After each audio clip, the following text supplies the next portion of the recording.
साफ सारी दुनिया में पर लगी कचेरी कहीं नहीं, दरबार में ऊपर वाले के अर्धेरी है अंधेर नहीं। लीला तेरी अजब निराली है, अरे अजब निराली, अजब निराली, अजब निराली है कि लीला तेरी अजब निराली है। किसी पेड़ पर फल लटके और किसी के ऊपर लगी फरी, कहीं ऊंचे टीले चमक रहे, कहीं नीचे घूम कर ताज करी, कहीं खाद कोड़े कहीं बेसमार, कहीं घास खड़ी है हरी हरी, कहीं घना विपिन कहीं उजड़ है और कहीं पे खुशकी कहीं तरी, कहीं जन्म हुआ कहीं मरण हुआ, कहीं पैर जा करके चिता जली, कहीं द्वार पे नौबत बाज रही, कहीं घर में अखियां नीर भरी।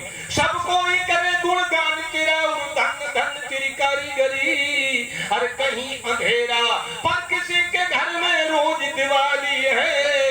लीला तेरी अजब निराल। हम लोगों को विश्वास ही नहीं, गुरु पे, संत पे, भगवान पे, परमात्मा पे, मंत्र पे, नाम पे विश्वास ही नहीं हर आदमी को। मैं निवेदन करना चाहूंगा, इसलिए स्वामी विवेकानंद जी के गुरु स्वामी रामकृष्ण परमहंस जी ने इंग्लैंड के दार्शनिक पढ़े लिखे वैज्ञानिक थोरों से कहा, ये जो है बुक नहीं है, 5 पापों का प्रायश्चित नहीं वो भोगना पड़ेंगे। अगर आपने 5 पाप किए उनका प्रायश्चित नहीं है, नहीं गंगा जी में स्नान कराओ पाप दूर हो जाए, वो तो आपको भोगना पड़ेंगे। नंबर 1, मंदिर में जाकर के आपने भगवान की प्रतिमा में संगमरमर का पत्थर का दर्शन किया। हमारे कृष्ण भगवान की मूर्ति जयपुर से लाए थे, बहुत बढ़िया पत्थर है, अगर ये भाव चला गया वो आपको भोगना पड़ेगा। अगर संत में आपका जाति का दर्शन, अब जो है अमुक महाराज फलानी जाति के हैं, ये आपको भोगना पड़ेगा। संत की कोई जाति नहीं होती, गोरा कुम्हार रैदास सज्जन थे, कबीरदास जी बुनकर थे, सिबरी भीलनी थी, केवट मल्लाह था, नन्ना जाट था, सब कथाएं जानते, लेकिन महाराज वो मैं निवेदन करना चाहूंगा। नंबर 3, प्रसाद में अन्न बुद्धि देखी। यहाँ प्रसाद जो बटेगा बाद में, अरे भाई लाई दे रहे क्या, लाई क्या। अगर प्रसाद में आपकी अन्न बुद्धि चली गई तो ये महा भगवान का प्रसाद है। हमारी मीराबाई जी ने तो जहर पी लिया था।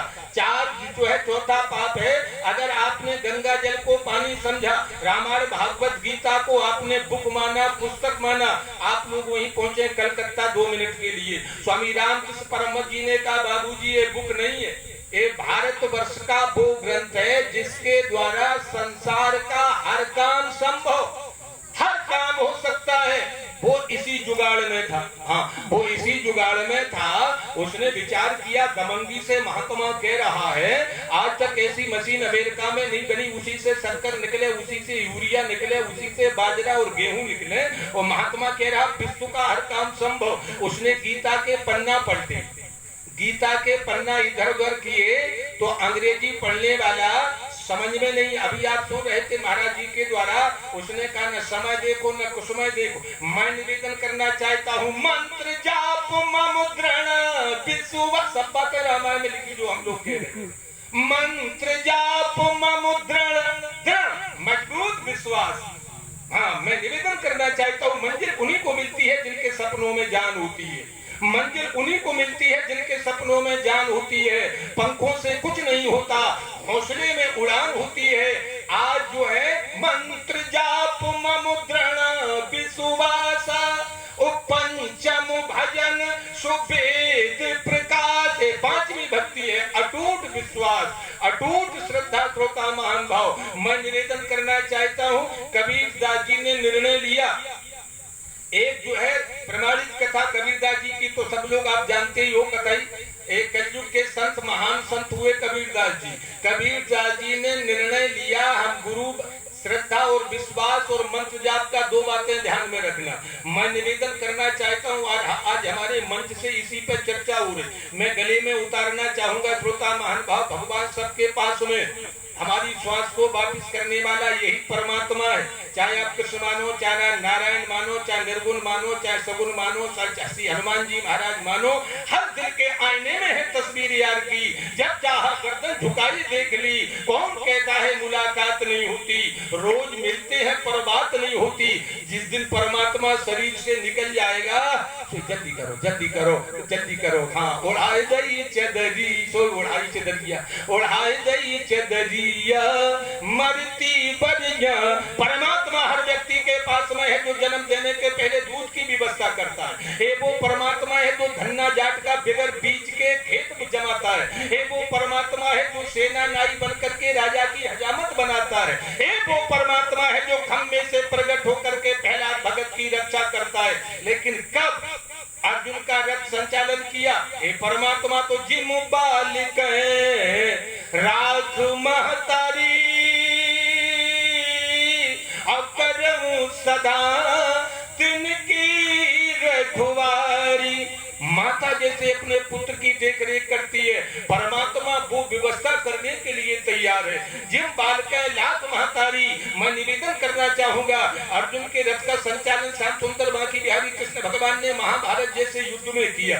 कथा सब लोग जानते हो। युद्ध समाप्त हुआ तो युद्ध में क्या होता था? अर्जुन सिंहासन पर बैठे और भगवान जो है रथ का संचालन कर रहे, ड्राइवर बने, चालक बने। तो अर्जुन की लात भगवान के गालों पे लगे, भगवान के सिर पे लगे, क्योंकि अर्जुन ऊंचे पर बैठे थे, आसन पर बैठे थे। भगवान सारथी का काम कर रहे थे कृष्ण भगवान। तो आज अर्जुन की लात भगवान के गालों में, कहीं सिर में, कहीं मस्तक में। आज बाद में लोगों ने कहा महाराज आपने अर्जुन के रथ हाँकने का जुम्मा लिया था, आपने सारथी बनने का जो है नियम बनाया था, लेकिन आपने अर्जुन की लातों को खाया। आपने अर्जुन के जो है लातों को गालों में और सिर में अर्जुन के चरण लगे हैं। कृष्ण भगवान का उत्तर था अगर अर्जुन के रथ का सारथी और कोई भी हम बना देते, XYZ कोई भी सारथी बना सकता था, लेकिन अर्जुन के रथ के सारथी तो और भी बन सकते थे। लेकिन अर्जुन ने अपने शरीर रूपी रथ की बागडोर मेरे हाथ में सौंपी है। जो अपने शरीर रूपी रथ की बागडोर मेरे हाथ में सौंप देता है, उसकी लात खाने में भी मुझे आनंद की अनुभूति होती है। आप कहाँ लिखा? जिम बालक राख महतारी। रामचरितमानस की चौपाई बोल रही है। परमात्मा कहता है, आपने देखा होगा 6 महीना साल भर का बच्चा माँ के गालों में लात मार रहा, माँ के सिर में लात मार रहा। सकरो सदा तिनकी रखवारी बसरते कब। मैं आपसे निवेदन कर रहा था, मंत्र जाप मंत्र विश्वासा पंचम भजन सो वेद प्रकाशा। आज जो है कबीरदास जी ने निर्णय लिया कि हम परम पूज्य रामानंदाचार्य जी महाराज, जो हम लोग तिलक छापा लगाते हैं, इसके आचार्य हैं परम पूज्य रामानंदाचार्य जी महाराज, इनको गुरु बनाएंगे। हाँ, इनको गुरु अप्रमाणित कथा कहेंगे। महाराज जी ने भी कहा कि हमारी भी संतों की कथा तो नगद होती है। उन्होंने धन गरज गरज का कहते बात मयूरों से पूछो, और संतों भक्ति में कितनी शक्ति है बात फकीरों से पूछो। परम पूज्य रामानंदाचार्य जी महाराज को गुरु बनाने का निर्णय कबीरदास जी महाराज ने लिया। पहुंचे उनके खालसा में और जाकर के बहुत भारी बड़े संत थे, जगत गुरु थे, इसलिए तमाम भीड़ भड़क का तमाम उनके जो है मंत्री संतरी छोटे पूरे चेला कबीरदास जी पहुंच गए भीड़ भड़का में। महाराज उनके शिष्यों ने पूछा आप कहाँ जा रहे? बोले हम महाराज जी के पास जा रहे हैं, हमको उनसे मंत्र लेना है, दीक्षा लेना है, हमने महाराज जी को गुरु मान लिया है। उन्होंने कहा नाम नोट कराओ, अपना नाम बताओ। कबीरदास जी ने पूरा नाम बता दिया और जैसे बताया कि हम जुलाहा हैं, जुलाहा बुनकर कपड़े बुनने वाले, आज की भाषा में कोरी। तो जैसे ये कहा धक्का मुक्की देके चबूतरा से नीचे हेरा गेरा नत्थु खेरा ठाकुर होते ब्राह्मण होते बात अलग, तो एक कोरी महाराज जी के पास पहुंच सकते हो, तुमसे मंत्र जो है ले सकते हो महाराज जी से। कबीरदास जी को एक सत्य कथा है, कलयुग की कथा है। रामायण की बात छोड़ो, मैं बाद में आपको कलकत्ता ले चलने का प्रयास करूंगा। पहले कबीरदास जी का मंत्र जाप मंत्र विश्वासा पंचम भजन सो वेद प्रकाशा। कृष्ण भगवान का नाम, राम जी का नाम, लोक से विशोक पर लोक से विशोक नाम कलिकाम तरु केसरी किशोर को। हमारे हनुमान जी महाराज का नाम ही कल्प वृक्ष है। कल्प वृक्ष का मतलब जो चाहे वो व्यवस्था बने। आइए, तो आज जो है कबीरदास जी को धक्का मुक्की दे करके उनको जो है वापिस कर दिया। कबीरदास जी पहुंचे, अब उन्होंने कहा आज हमारी बेइज्जती की है, लेकिन हारिए न हिम्मत विसारिए न राम। आज कबीरदास जी ने संकल्प लिया, मैं अगर गुरु बनाऊंगा तो इन्हीं परम पूज्य रामानंदाचार्य जी को बनाऊंगा। भले ही हमारी समाज में जो है इज्जत बेइज्जती हुई हो, क्योंकि मंजिल उन्हीं को मिलती है जिनके सपनों में जान होती है। पंखों से कुछ नहीं होता, हौसले में उड़ान होती है। प्रणति पक्का है तो वक्त रुक जाता है, प्रणति पक्का है तो वक्त रुक जाता है। आसमां लाख ऊंचा हो लेकिन झुक जाता है। प्रण में आए कितनी भी बाधाएं, प्रणति खुदा भी झुक जाता है। मैं निवेदन करना चाहूंगा, आज जो है कबीरदास जी ने संकल्प लिया हम गुरु बनाएंगे तो इन्हीं को बनाएंगे, रामानंदाचार्य जी महाराज को। अब उन्होंने महाराज जी की, जैसे भी आप सुन रहे थे हमारे पूज्य स्वामी जी से, कि जो है उसको भी नहीं जाने दिया। उसने सोचा जब महाराज शौच क्रिया के लिए जाएंगे एकांत में तब मंत्र लूंगा। मैं निवेदन करना चाहूंगा, कबीरदास जी ने निर्णय लिया कि मंत्र तो भीड़ भड़क्का में मिल नहीं सकता, महाराज जी जो है दे नहीं सकते, क्योंकि मैं जो है बुनकर हूँ, जुलाहा हूँ। इसलिए कबीरदास जी ने महाराज जी की दिनचर्या के विषय में जानना चाहा। महाराज जी कब क्या करते हैं, सबसे पहली जानकारी ली। सबसे पहले महाराज जी गंगा स्नान करने के लिए जाते हैं। गंगा जी में स्नान करते हैं ब्रह्म मुहूर्त में। कबीरदास जी उसके बाद में अपना नेम टेम करके फिर जो है थोड़ा बहुत बाल भोग दूध वगैरह लेते हैं। पूरी दिनचर्या की जानकारी ली। एक होते हैं गुरु और एक होते हैं सदगुरु। रामायण में सदगुरु शब्द केवल 4 बार आया।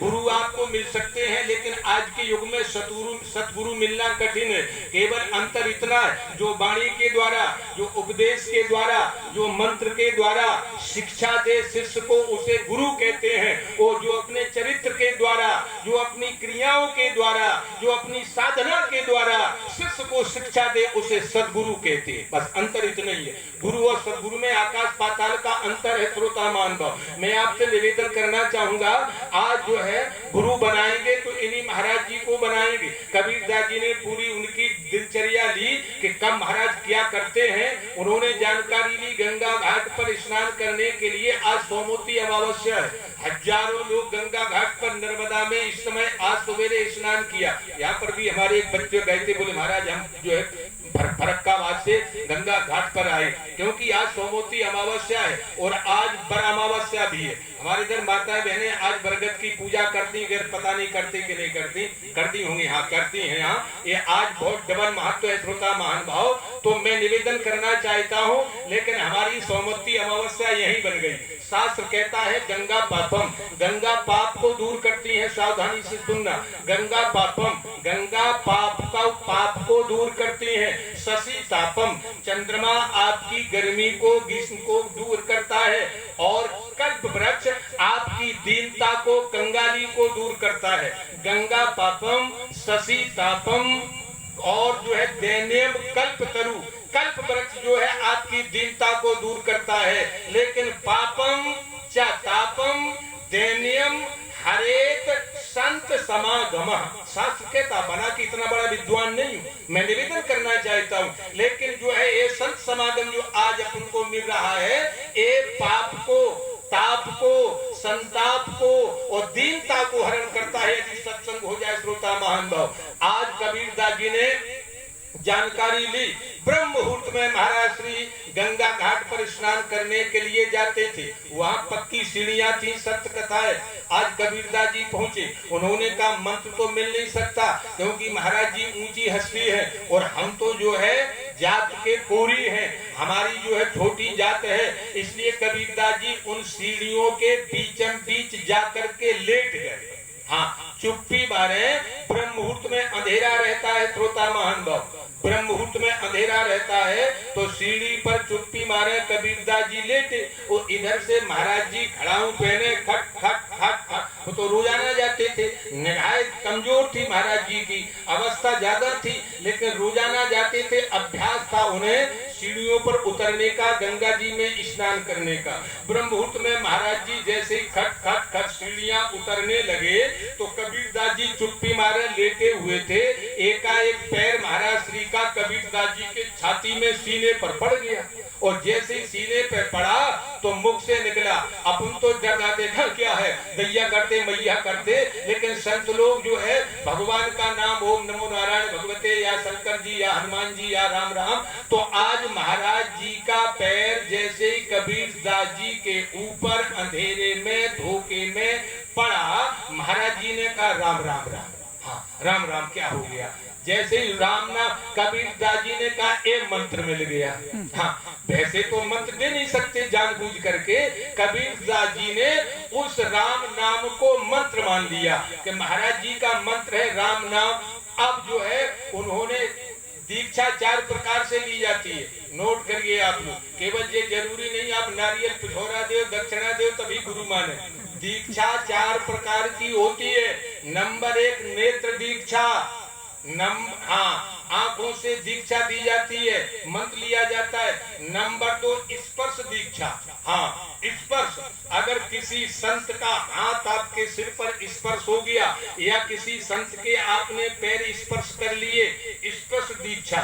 और तीसरी होती है शब्द दीक्षा, ये जो हम लोग मंत्र देते हैं, वाणी देते हैं। और चौथी होती है सबसे सुपर मानसिक दीक्षा। यदि आप किसी को मन से गुरु मान लें और मन से माने नहीं है महाराज आएगा या पूरी करो इनके लाने भैंसिया बरसीन काटन जाने खवाने, तो आपके गुरु को कोई फल नहीं मिलेगा। नोट करो, मानसिक दीक्षा सबसे प्रमुख होती है। आप कहे प्रमाण चाहिए, मैं 1 घंटे की कथा केवल 1 मिनट में कहता हूँ। 1 घंटे का प्रसंग यही है कि दीक्षा 4 प्रकार से होती है। नंबर 1 मंत्र दीक्षा। मंत्र दीक्षा का प्रमाण है एक टिटुई बोलते अपन, क्योंकि ज्यादा अंतर नहीं है, जो टेटे टेटे आकाश में करती है। एक जमीन पर अपने अंडे देती है, अंडे टिटुई जो रात को शाम को दिन में भी चिल्लाती, रात को ज्यादा चिल्लाती है। ये अपनी आवाज के द्वारा अंडों में बच्चा बना करके तैयार कर देती है। ये अंडों के ऊपर न बैठे, न स्पर्श करे, न कुछ खवाए, केवल आकाश में टीटी टीटी करके अंडों में बच्चा बना करके तैयार कर देती है। इसे कहते हैं मंत्र दीक्षा। गुरु भी ने हमें मंत्र दे दिया। आप कहेंगे जाप से क्या होगा महाराज जी का, नोट करिए आप लोग। इसका उदाहरण है टिटुही, ये मंत्र दीक्षा। ये नंबर 2 होती है स्पर्श दीक्षा। अगर किसी संत का हाथ सिर पर अगर आ गया, कर परसा सुग्रीव सर